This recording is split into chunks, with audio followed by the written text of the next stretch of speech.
ఓం స్వస్తి. శ్రీ గణేశాయ నమః. మహర్షి వేదవ్యాస గురవే నమః. మహామహోపాధ్యాయ పద్మశ్రీ పుల్లెల శ్రీరామచంద్రుడు గారు రచించి మహాభారత సార సంగ్రహము అను కావ్యగ్రంథమునందలి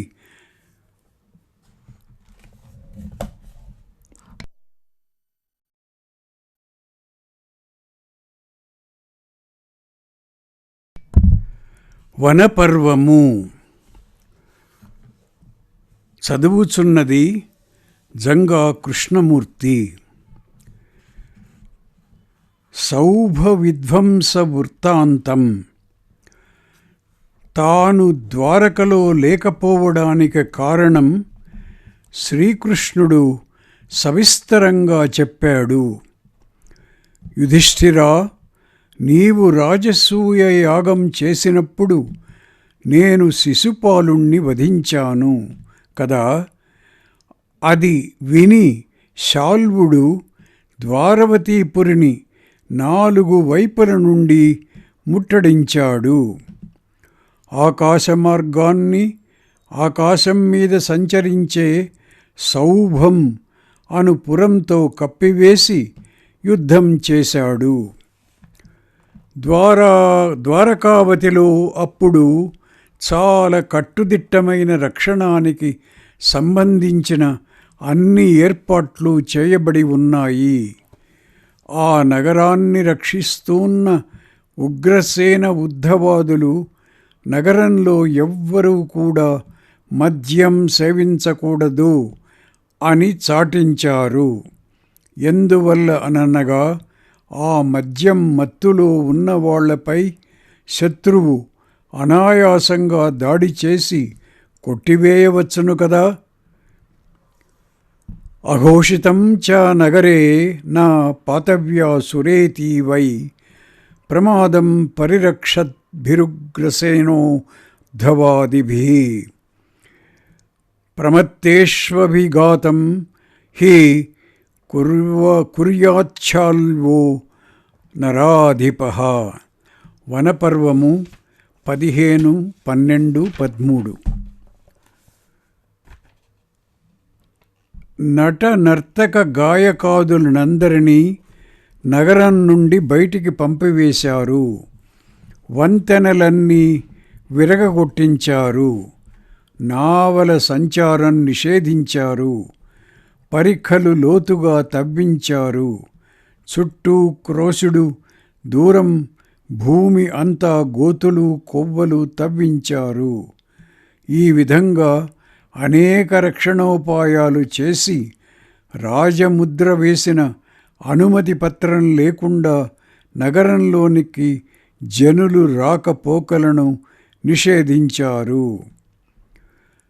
చాముద్రో వినిర్యాతి చాముద్రః ప్రవేశ్యతే వృష్ణంధకపురే రాజన్ తదా సౌభ సమాగమే.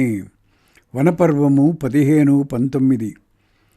చారుదేష్ణుడు, సాంబుడు, ప్రద్యుమ్నుడు గొప్ప సైన్యాన్ని తీసుకొని నగరం నుండి బయల్వెడలి శాల్వుని సైన్యాన్ని ఎదిరించారు.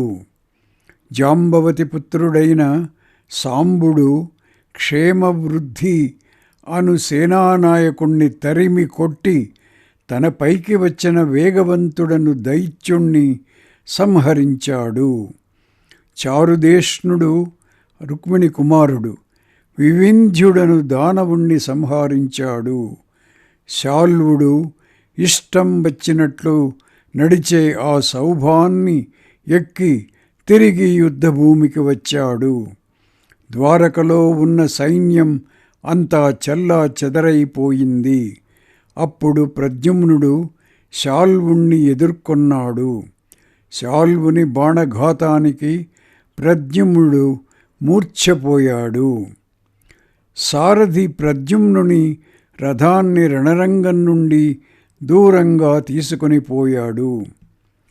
ఇంతలో ప్రద్యుమ్నుడు స్పృహలోనికి వచ్చి సూతుణ్ణి నిందించాడు.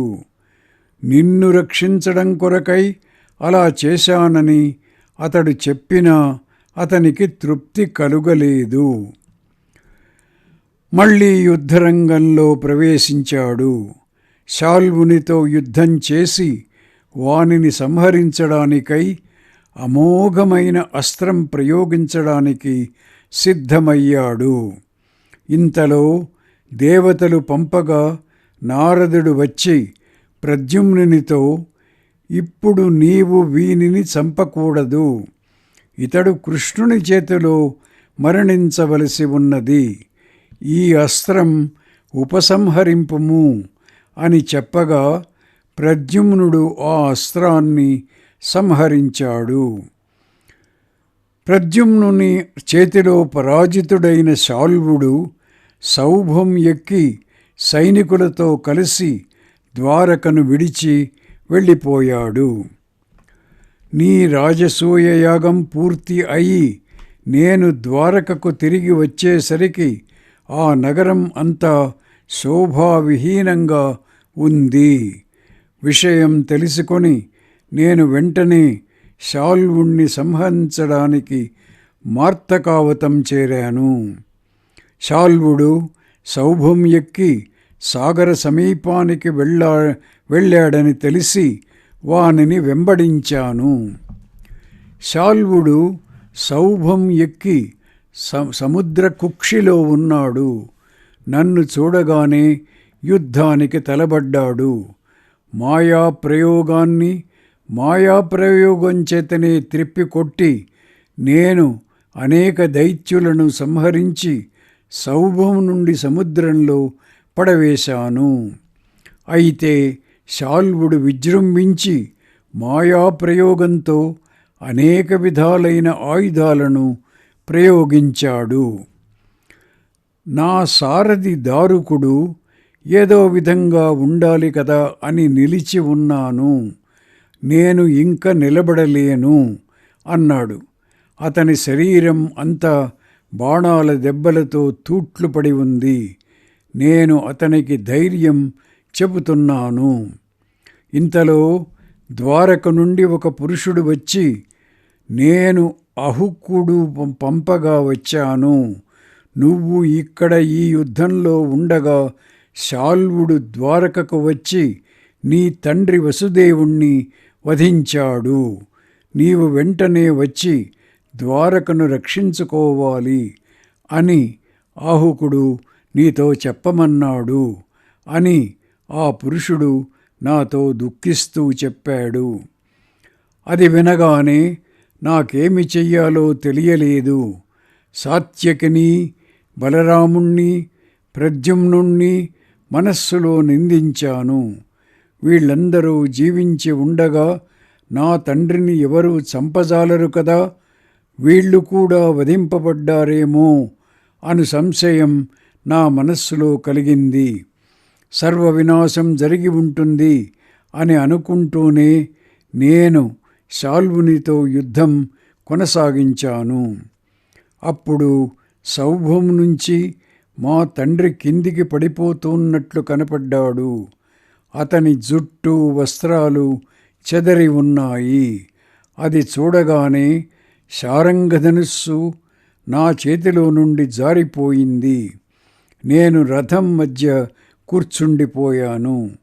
అలా ఉన్న నన్ను చూడగానే నా సైన్యంలో హాహాకారాలు బయలుదేరాయి. రెక్కలు తెగిన పక్షి పడిపోతున్నట్లు నా తండ్రి పడిపోతూ ఉంటే ప్రక్కనున్న వాళ్ళు అనేకమైన ఆయుధాలతో అతనిని కొడుతున్నారు. ఇంతలో నాకు స్పృహ వచ్చింది.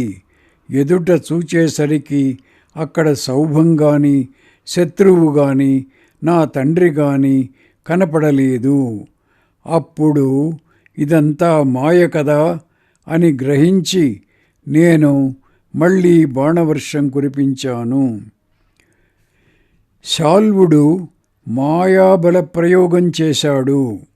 నా సైనికులందరూ భయపడి పారిపోతున్నారు.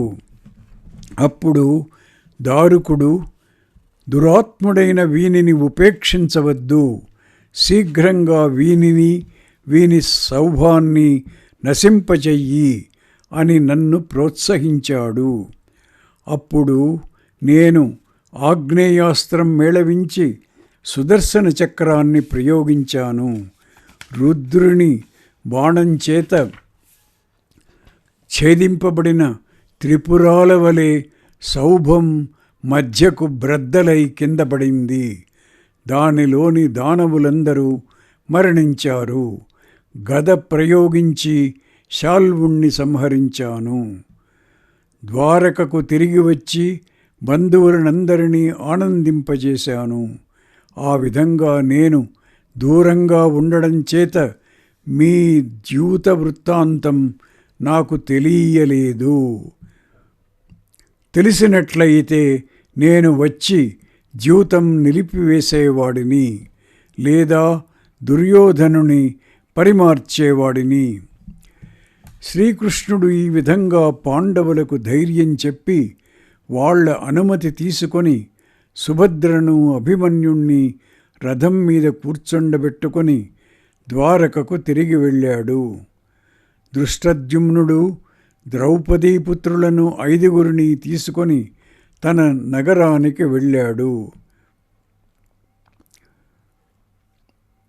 చేది దేశరాజైన ధృతకేతువు శిశుపాలుని కుమారుడు. సోదరిని అనగా నకులుని భార్య అయిన కరేణుమతిని తీసుకొని తన నగరమైన శక్తిమతికి వెళ్ళాడు. కేకయ దేశరాజులు అనగా సహదేవుని బావమరుదులు తమ దేశానికి వెళ్ళారు. అయితే బ్రాహ్మణులు, దేశవాసులైన ఇతర ప్రజలు పాండవులను విడిచి వెళ్ళడానికి ఇష్టపడలేదు.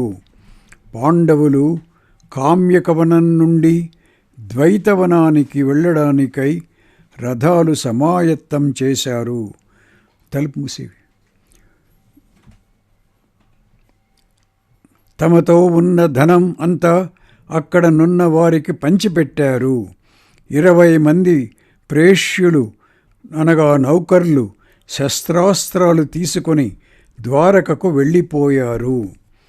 ఇంద్రసేనుడు సుభద్రకు సంబంధించిన వస్తువులన్నీ తీసుకొని రథం మీద ద్వారకకు వెళ్ళాడు. అక్కడనున్న ప్రజలందరూ ఇష్టం లేకపోయినా యుధిష్ఠిరుని ప్రార్థనను మన్నించి తమ స్థానాలకు వెళ్ళిపోయారు. యుధిష్ఠిరుడు, మనం నిర్జనమైన అరణ్యంలో 12 సంవత్సరాలు గడపవలసి ఉంది. ఏ వనం బాగుంటుందో ఆలోచించి చెప్పండి అని సోదరులను అడిగాడు. ద్వైతవనం మన నివాసానికి అనుకూలంగా ఉంటుందని అర్జునుడు అన్నాడు.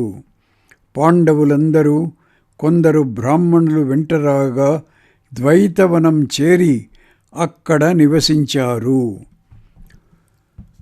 మార్కండేయుడు పాండవులకు ధర్మాలు ఉపదేశించుట. ఒకనాడు మార్కండేయుడు ద్వైతవనంలో పాండవులు నివసిస్తున్న ఆశ్రమానికి వచ్చాడు. యుధిష్ఠిరుని ఆతిథ్యం స్వీకరించి ఆ మహర్షి ద్రౌపదిని, పాండవులను చూడగానే రాముని వృత్తాంతం జ్ఞాపకం వచ్చి నవ్వాడు. అప్పుడు ధర్మరాజు కొంచెం విమనస్కుడై, మహర్షి, ఇక్కడ కూర్చున్న మునులందరూ సిగ్గుపడుతున్నారు. నన్ను చూచి నువ్వు సంతోషిస్తూ నవ్వుతున్నావేమిటి అని ప్రశ్నించాడు. నాయనా, నేను సంతోషించడం లేదు, ఆశ్చర్యము చెందడం లేదు. ఆనందం వల్ల నాకేమీ దర్పము కలగలేదు. ఇప్పుడు నీ ఉన్న ఆపద చూడగానే దశరథ కుమారుడైన రాముడు మనస్సులో స్ఫురించాడు. తండ్రి ఆజ్ఞ చేత లక్ష్మణునితో కలిసి అరణ్యంలో తిరుగుతున్న అతనిని నేను పూర్వం ఋష్యమూక పర్వతం మీద చూచాను. మహానుభావుడైన అతనిని కూడా యుద్ధంలో ఎవరూ జయింపజాలరు. దేవేంద్రుని వంటి ప్రభావం కలవాడు. అన్ని భోగాలు విడిచి అరణ్యాలలో తిరిగాడు. ఎప్పుడు ఎవ్వడు కూడా నాకు బలం ఉంది, సర్వసమర్థుడను అనుకుంటూ అధర్మం ఆచరించకూడదు. నేషే బలస్యేతి చరేద ధర్మం. వనపర్వం 26:11. ఇంకా ఎంతోమంది మహారాజులు, మహాపురుషులు ధర్మం కోసం అన్ని సుఖాలు విడిచి అనేక కష్టాలను అనుభవించారు. నీవు కూడా ఈనాడు ధర్మబద్ధుడవై కష్టాలు అనుభవిస్తున్నావు. నీవు తప్పక నీ రాజ్యం పొందుతావు అని యుధిష్ఠిరునితో చెప్పి మార్కండేయుడు ఉత్తర దిక్కువైపు వెళ్ళిపోయాడు. ద్వైతవనంలో ఉన్న ధర్మరాజు దగ్గరకు ఎందరో బ్రాహ్మణులు వచ్చి చేరారు. ఆ వనం అంతా సర్వకాల సర్వావస్థలయందు వేద ఘోషలతో ప్రతిధ్వనించింది.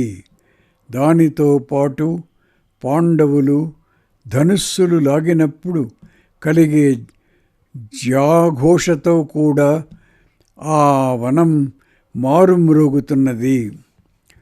ఇదంతా చూచి సంతోషపరవశుడైన దాల్భ వంశీయుడైన బకుడను బ్రాహ్మణుడు ధర్మరాజుతో, మహారాజా, క్షత్ర తేజస్సుతో బ్రహ్మతేజస్సుతో క్షత్రతేజస్సు కలిస్తే అవి శత్రువులను అగ్ని వాయువు కలిసి వనాన్ని కాల్చివేసినట్లు కాల్చివేస్తాయి. బ్రహ్మక్షత్రేణ సంసృష్టం క్షత్రం చ బ్రహ్మణా సహ ఉదీర్ణే దహతః శత్రూన్ వనాని వాగ్నిమారుతే. వనపర్వము 26:11. నీ దగ్గర ఆ బ్రహ్మక్షత్ర సంయోగం కనపడుతున్నది అన్నాడు.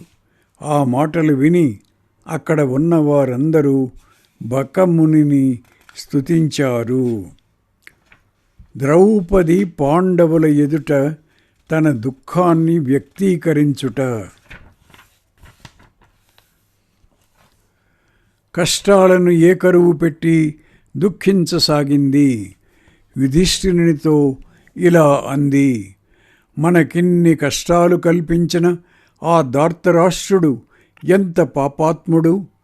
నువ్వు నారచీరలు అజినాలు ధరించి అరణ్యానికి బయలుదేరినప్పుడు దుర్యోధన, దుశ్శాసన, కర్ణ, శకునులు నలుగురు తప్ప ఉన్నవాళ్ళందరూ కన్నీళ్లు కార్చారు. అలాంటి రాజభోగాలు అనుభవించిన మీరందరూ ఈనాడు ఇన్ని కష్టాలు అనుభవిస్తుంటే నేను చూడలేకుండా ఉన్నాను. మీ తమ్ముళ్ళందరూ మహావీరులై ఉండి కూడా పామరుల వలె ఇన్ని కష్టాలు పడుతుండగా ఎలా చూడగలుగుతున్నావు? శత్రువుల మీద నీకు కోపం రావడం లేదా? ద్రుపదుని వంశంలో పుట్టాను. పాండు మహారాజు కోడలిని, దృష్టద్యుమ్నుని సోదరిని, వీరపత్నిని. ఏనాడు కష్టాలు ఏవి ఎరుగని దానిని. అలాంటి నన్ను చూస్తూ కూడా నీకు శత్రువుల విషయంలో ఈ ఓర్పు ఏమిటి? రాజా, బహుశా నీకు పౌరుషం లేదు. అందుచేతనే మమ్మల్ని అందరినీ ఇలాంటి స్థితిలో చూస్తున్నా కూడా నీ మనస్సులో ఏమాత్రము బాధ కలగడం లేదు. సమయం వచ్చినప్పుడు ఏ క్షత్రియుడు తన తేజస్సు చూపడో వానిని అందరూ తిరస్కరిస్తారు. యో నా దర్శయతే తేజః క్షత్రియః కాల ఆగతే సర్వభూతాని తం పార్థ సదా పరిభవంత్యుత. పూర్వం ఒకప్పుడు ప్రహ్లాదునికి అతని పౌత్రుడైన బలికి మధ్య సంవాదం జరిగిందని అంటారు. అది చెబుతాను విను.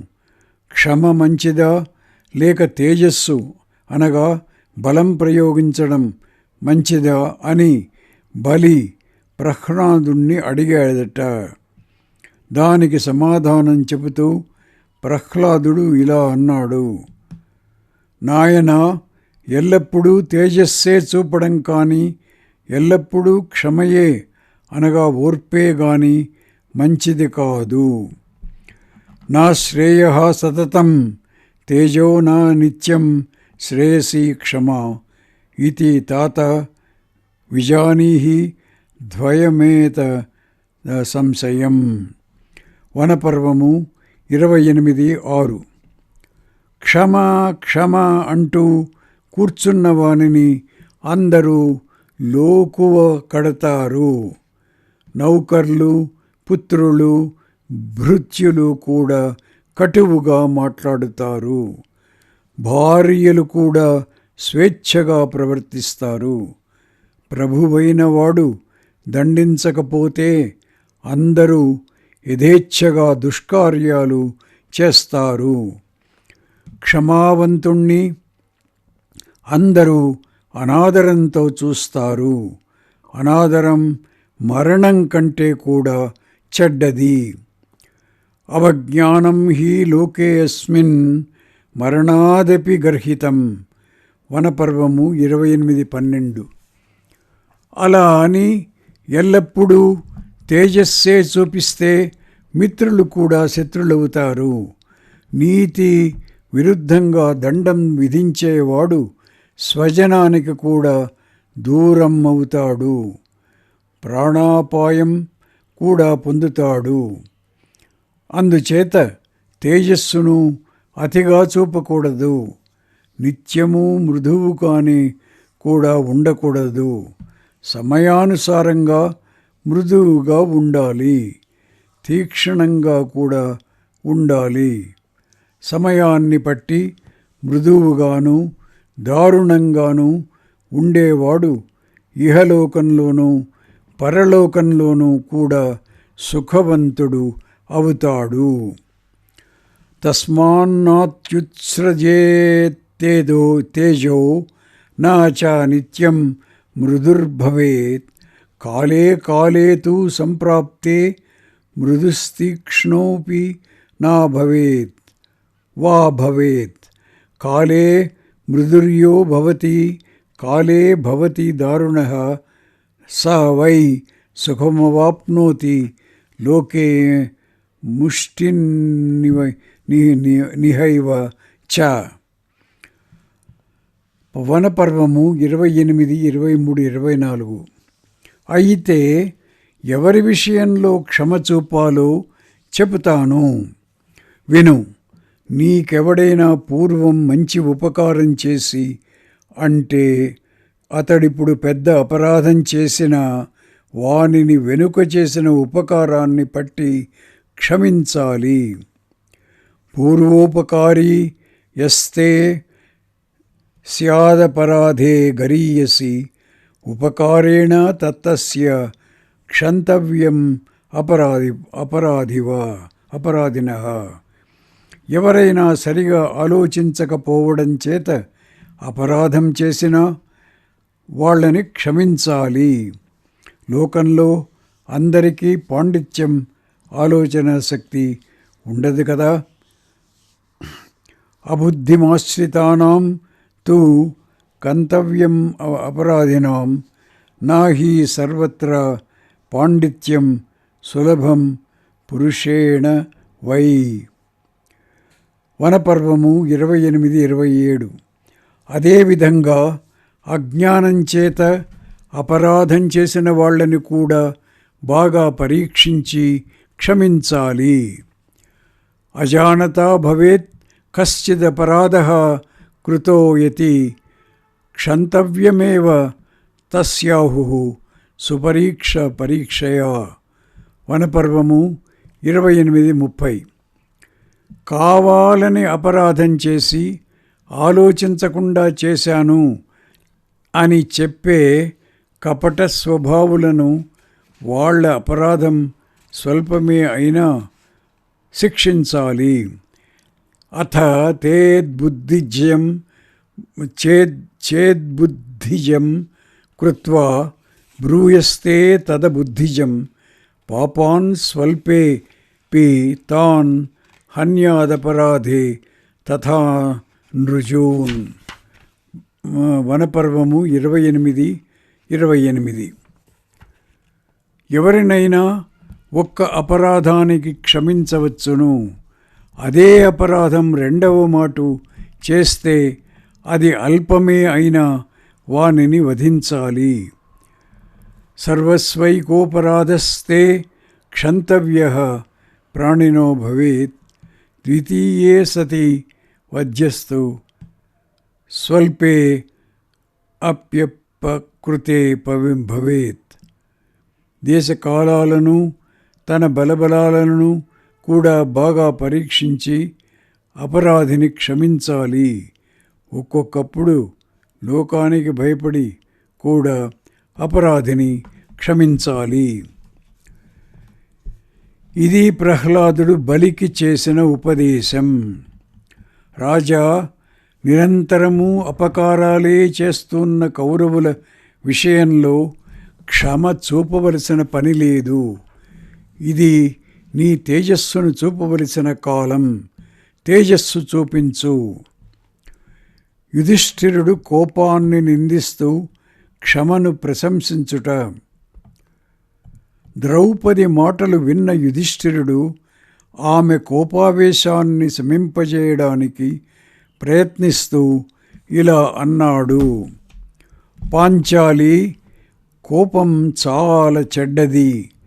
దానిని అణుచుకొనలేనివాడు ఎలాంటి పాపానికైనా ఒడికడతాడు. గురువును కూడా చంపుతాడు.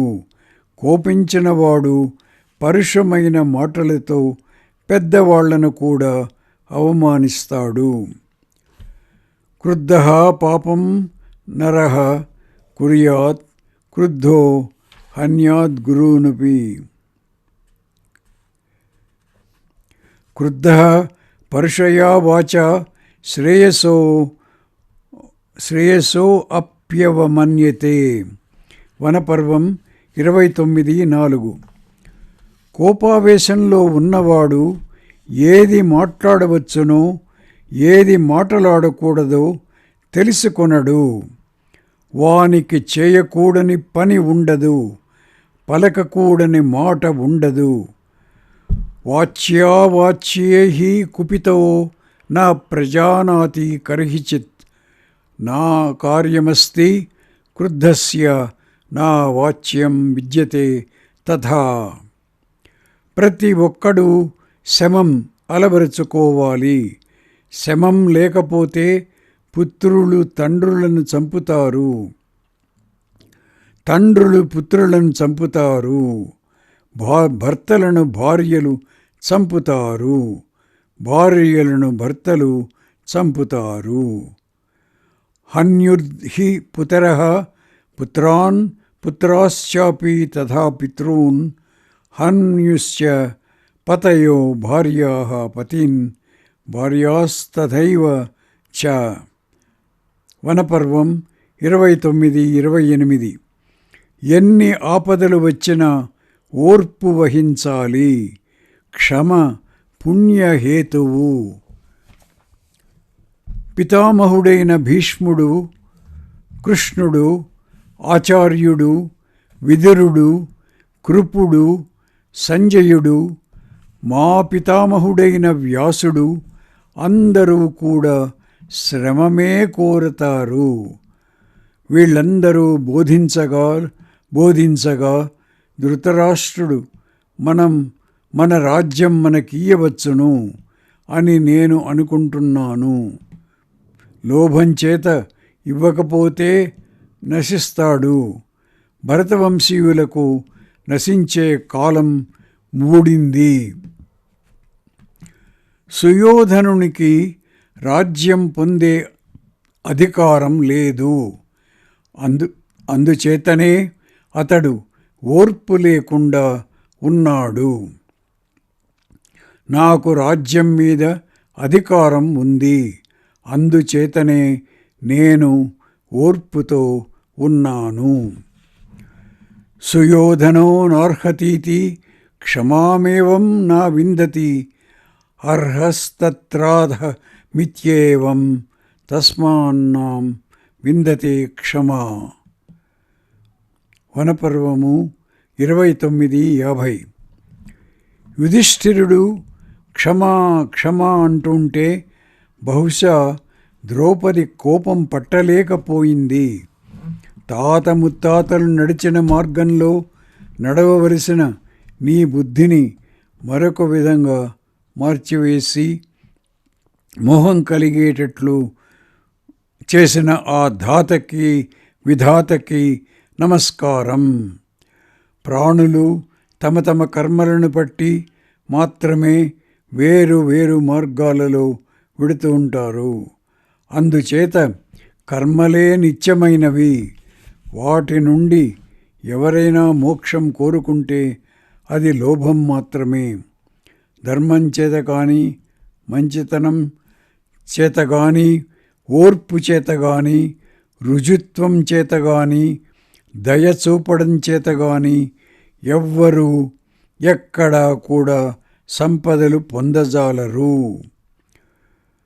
ముందు నీ విషయమే చూడు.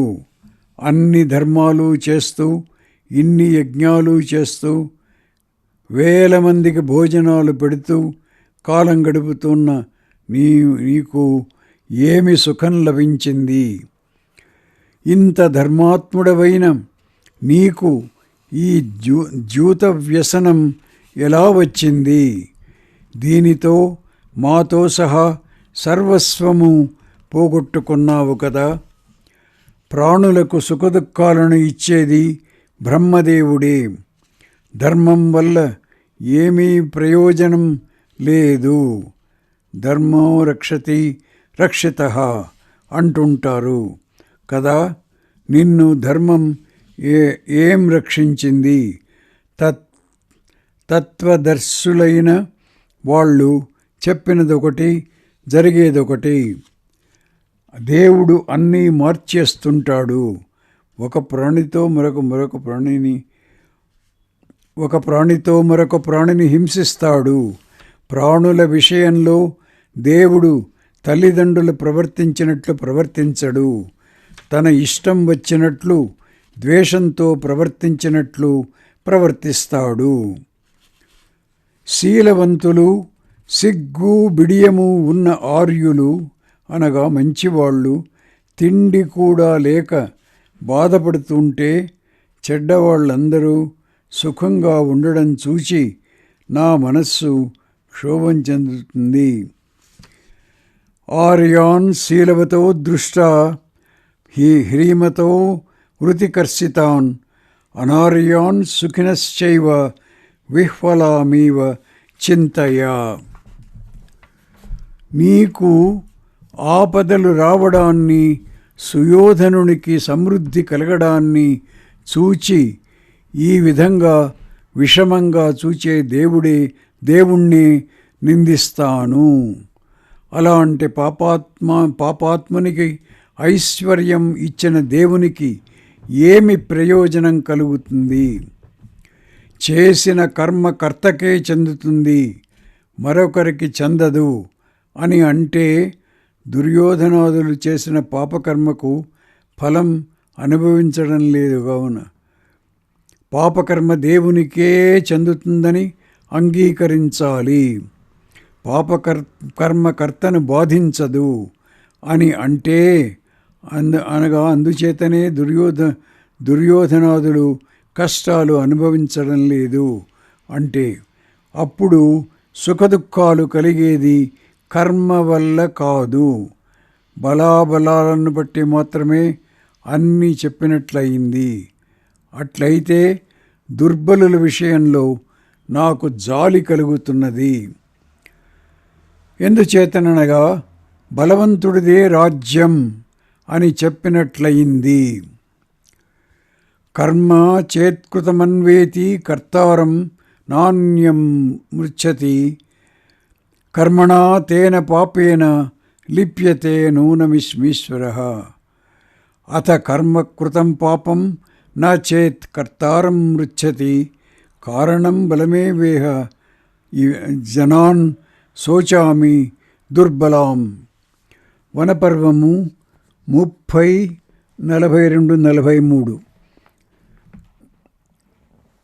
ఓం తత్సత్.